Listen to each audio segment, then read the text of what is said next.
we got some real accountability for the January 6th attempted coup. My immediate reaction when I saw what was unfolding was like, no one will be held accountable. And Right. granted, Donald Trump still has yet to be held accountable. Sure. Alex Jones, Roger Stone, et cetera, et cetera. But a man named Stewart Rhodes, but I will remind you, his first name is Elmer Stewart Rhodes, who answers the question, what if a pirate was also a virgin? Was sentenced to 18 years in prison for sedition on January 6th. Apparently, he had $17,000 worth of firearms. He called for bloody revolution. He led 30 or so Oath Keepers on January 6th. One of the things they did do was try to provide security for Roger Stone. Rhodes he's the head of it. He formed it in 2009. The Oath Keepers are basically like former servicemen and women who are trying to uphold the Constitution and the oath they took to the Constitution by creating an anti-government militia designed to overthrow the government with its said Constitution. But anyway, I mean, I guess you could say this is like the well-regulated militia. Right. He always talks about, like, maybe he's doing that. I'm sure that's what he has in mind, like in like all the dusty like literature that gets passed around by these people. But oh god, it's yeah, they're still on like the Revolutionary War of it all and trying to start the Civil War again. Seem to like explicitly be his aim both before and after January 6th. Like he wasn't great at remorse, the whole remorse thing, it seems like. Right. And the judge openly said, you're still a threat to this country. That's why 18 years, man. That is not nothing. And so we'll see. I think my favorite part about Stewart Rhodes is he's a Yale law school graduate. Yeah. Which just goes to my theory. Yes, he did serve he served in the army. Right. But like the idea that like Jan 6 was like, the working class. Yeah. No, man. These guys were boat dads who were like, parking their Teslas. I mean, who knows? They probably were. But like they set up, so the town that I'm from, the one person who like the community knows that this woman went to the Capitol building on January 6th, like owns a candy shop. Like is like a business owner, like in our little sleepy town. Old lady. Yeah. No, she's more of a Karen type, like closed it up, closed for a few days. I'm gonna go coup. On cooing. Yeah. Off to coup. Be back soon. Yeah, the clock set. How'd she do? Is she on trial? She's not. I'm sure she definitely had some local protests, I believe. But I should follow up with what's going on. But anyway, so even though, Rhodes wasn't the only person who was sentenced, a number of other Oath Keepers were, but both Donald Trump and Governor Ron DeSantis have suggested they might pardon many of those convicted in Jan 6, as Mr. Rhodes himself said at the sentencing hearing. Just solid job, bro. Like you want a judge to go light on you? You're just going to say, I'll be pardoned. The Capitol riot defendants are increasingly viewed by many people on the right not as violent criminals, but as patriots and political prisoners. Indeed. Yeah.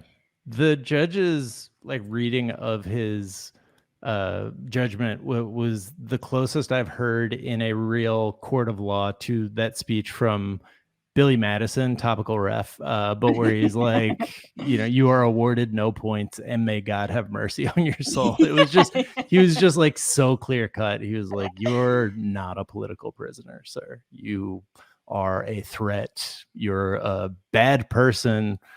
People don't like you. You probably don't smell great, would be my guess. And that eye patch is definitely a prop. Yeah, it's kind of working for it. Like in terms of branding as like evil villain, I feel like it's kind of working for him. It seems like that's probably what he had in mind. It is, but when you have to wear eyeglasses above the eye patch, yeah, you got to go monocle. Yeah, exactly. Has anyone done patch one side, monocle other? Because I feel like that's what we need. It's what we need. But yeah, he's got to keep the Yale in there somewhere. So he needs those sort of like half wire frame glasses. Yes, the judge was pretty harsh. The There were other 2 oath keepers, however. This is an interesting twist. Jessica Watkins and Kenneth Harrelson were also given prison sentences, 8.5 years and 4 years, respectively, though on charges of obstructing the certification of the election rather than sedition.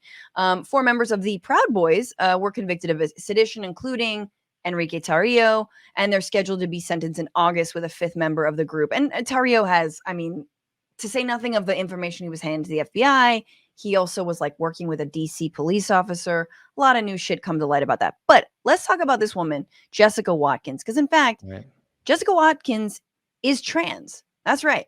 And much of Watkins' emotional testimony focused on her struggles as a trans woman in the military. A journey, she said, made her fearful and paranoid and drove her deep into the world of conspiracy theories, according to CNN. And the judge said, you have overcome a lot, and you are to be held out as someone who can actually be a role model for other people in that journey. And I say that at a time when people who are trans in our country are so often vilified and used for political purposes. However, he is still getting 8 years. So there could have done so much more. Yeah. So 8.5 years. She was a U.S. Army veteran, and she founded a local militia in Ohio and which she mobilized to join her in attacking the Capitol on January 6th, which I think that's kind of everything that we're dealing with right now coming full circle. Like traumatized vet who was then like also trans, dealing with their own identity. And the judge was like, you could have been a role model, but instead you got maggot. Just overlapping horror show of a country that producing not great results, surprisingly. Yeah, but you don't see anyone like obviously heralding Jessica. Like no one is like, Watkins. I mean, think about like if Ashley Babbitt were transgender, would the right still defend her? Like, is that, you know what I mean? Like under what circumstances? Because Chelsea Manning was not given this treatment. Right. Not by the right, not by pretty much not by centrists, not by Democrats, really. Although I did cry when Obama pardoned Chelsea Manning. I was like on a plane going to the inauguration of Trump, which, and we got word on the plane, and I was like, nah. Yeah. That was fine. We called him Final Lap Obama at the time. Flobama, Final Lap Obama. It was best Obama, man. Yeah. He didn't give a fuck. Yeah. He did not give a fuck. But there we go. So now, Jack, do you think that the right is going to get woke around like the prison industrial complex and how terrible we treat people? They are sort of like showing some signs. Maybe this is the backdoor into them. Yeah, they're trying to fight the carceral state. I mean, it's interesting because anytime you think, okay, the right might like come around on this one. Like, for instance, I think they're complaining recently that Chick-fil-A has gone too woke because so they're just they have no loyalty to anyone. I feel like if this person, if Elmer Stewart Rhodes is like, guys, it's really bad in here, they'll be like, all right, shut the fuck up. We're going to move on to a different person wearing an eye patch to lead our revolution. Yeah.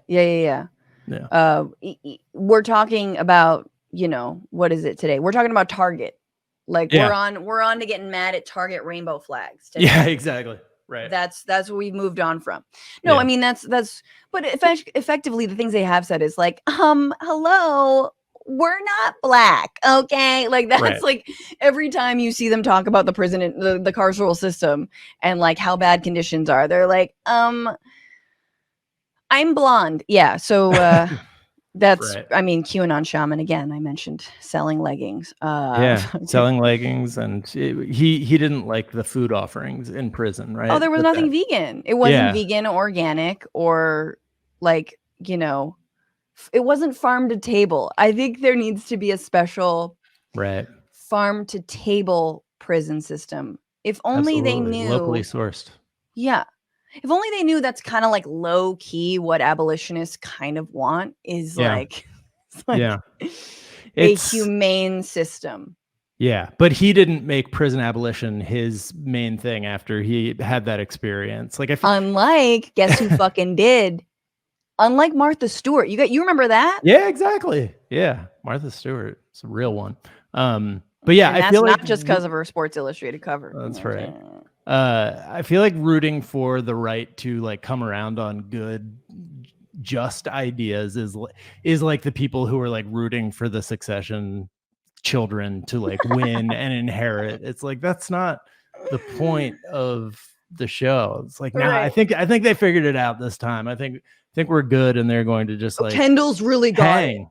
They're just gonna have a nice He's hang for the learned. next couple decades. Yeah. Yeah. No, agreed. I think it's again also people grasping at straws where I get it. You have to try to make sense of the right in some way possible. You have to. I don't mean that we dehumanize them because I think progressives overly humanize some of the right, but I think this like need to be like, oh, we can work together on this one thing. It's like, I mean, Sure. Van Jones already did that with Jared Kushner, but Yeah. I'm not going to talk about that today. What's going on, Frantifa? If you haven't already, subscribe to this channel right now. Hit that button. And also, you can become a patron and support the show every single week. Get access to bonus episodes and exclusive merchandise. Patreon.com/Bitchuation Room. Do it.